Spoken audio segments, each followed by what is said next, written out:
Shalom jemaat Tuhan, dimanapun Anda berada. Kita bertemu lagi dalam renungan GP Kris Pangkal Pinang. Saudara-saudara, sebuah musibah adalah kejadian yang tidak mudah untuk diatasi, karena dia mendadak dan tidak bisa kita prediksi. Itulah COVID-19 yang sekarang menjadi pandemi global di seluruh dunia. Saudara-saudara, kita tidak menyangka virus ini bisa menyebar begitu cepat ke seluruh dunia. Dan kita pun sedang melawan virus ini di Indonesia.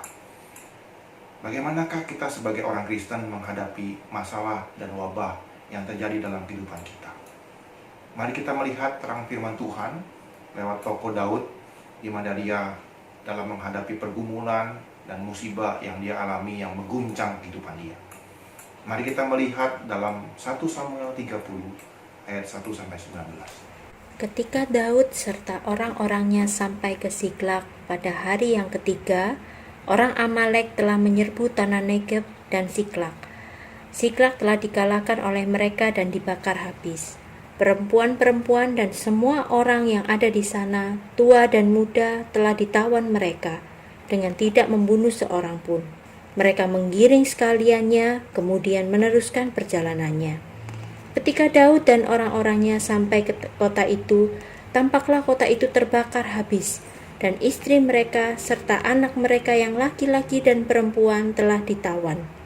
Lalu menangislah Daud dan rakyat yang bersama-sama dengan dia itu dengan nyaring, sampai mereka tidak kuat lagi menangis. Juga kedua istri Daud ditawan, yakni Ahinoam perempuan Yisrael dan Abigail bekas istri Nabal orang Karmel itu.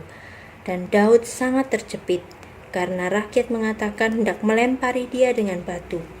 Seluruh rakyat itu telah pedih hati masing-masing karena anaknya laki-laki dan perempuan. Tetapi Daud menguatkan kepercayaannya kepada Tuhan Allahnya.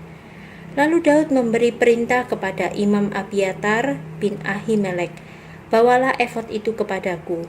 Maka Abiatar membawa efod itu kepada Daud. Kemudian bertanyalah Daud kepada Tuhan, katanya, "Haruskah aku mengejar gerombolan itu? Akan dapatkah mereka kususul?"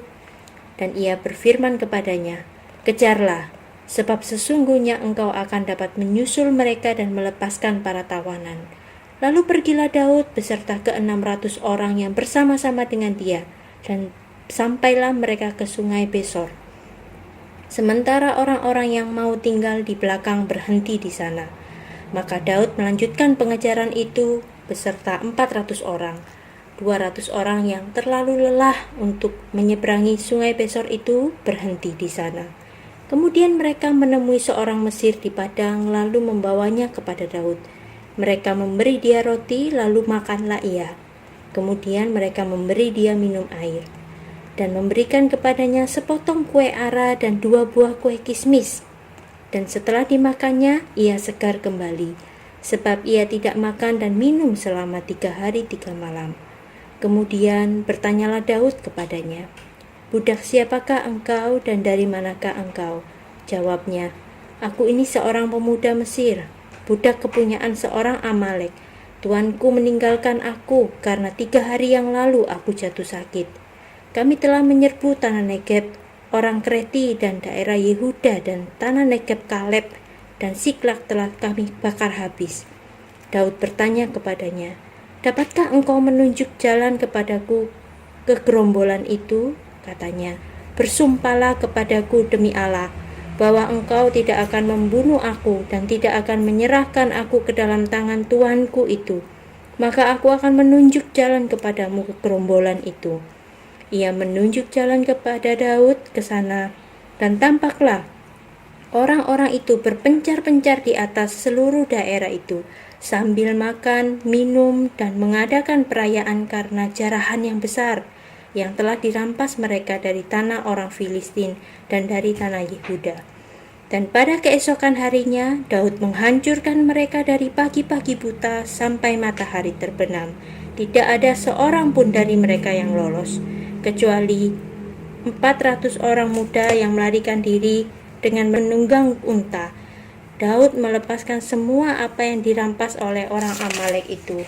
Juga kedua istrinya dapat dilepaskan Daud. Tidak ada yang hilang pada mereka, dari hal yang kecil sampai hal yang besar, sampai anak laki-laki dan anak perempuan, dan dari jarahan sampai segala sesuatu yang telah dirampas mereka. Semuanya itu dibawa Daud kembali. Saudara-saudara, musibah itu terjadi ketika Daud kembali ke Ziklag. Ziklag ini adalah kota di mana Daud tinggal dengan pengikutnya. Kota ini diserang dan dibakar habis oleh orang-orang Amalek ketika mereka tidak ada di tempat itu. Semua anak-anak istri dan harta benda mereka dirampas habis oleh orang-orang Amalek. Kejadian ini sungguh memilukan hati orang-orang di Ziklag. Mereka sampai tidak bisa nangis lagi karena kejadian ini. Bahkan mereka mau melempari Daud dengan batu karena musibah yang terjadi di tengah-tengah mereka. Saudara-saudara, posisi Daud pada waktu itu sangat tidak nyaman. Ia kehilangan anak dan istri, dan sekarang dapat ancaman amukan massa. Bagaimana perasaan Daud pada waktu itu? Tentu ada rasa takut dan cemas.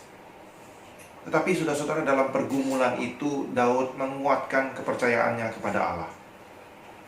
Ia membangun kepercayaannya kepada Allah dengan mencari kehendak Tuhan.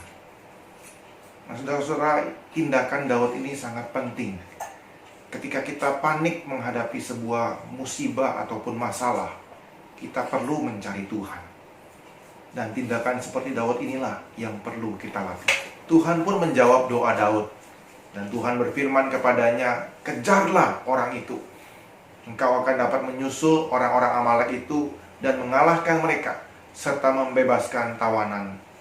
Tuhan pun menganugerahkan kepada Daud orang Mesir untuk menunjukkan jalan, menemukan orang-orang Amalek tersebut.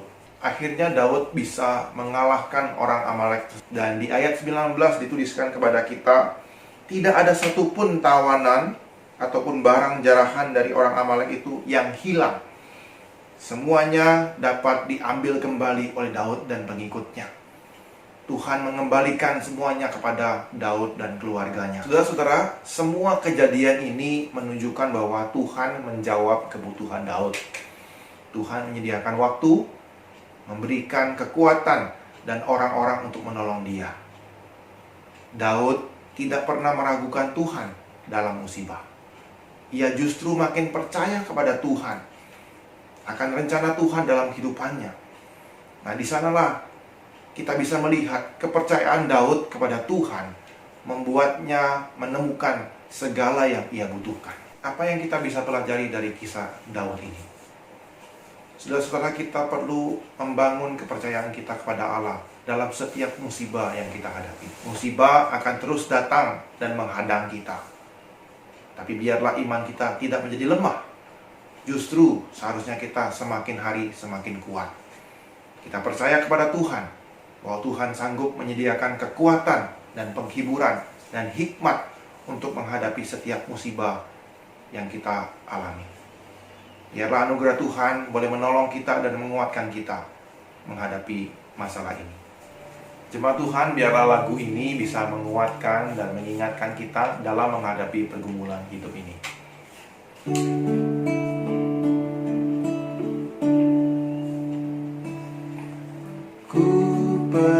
Percaya pada Yesus dan firman-Nya yang bakal ku bersandarkan janji-Nya, turut sabda yang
bersyukur buat kebenaran firman-Mu yang telah menguatkan kami.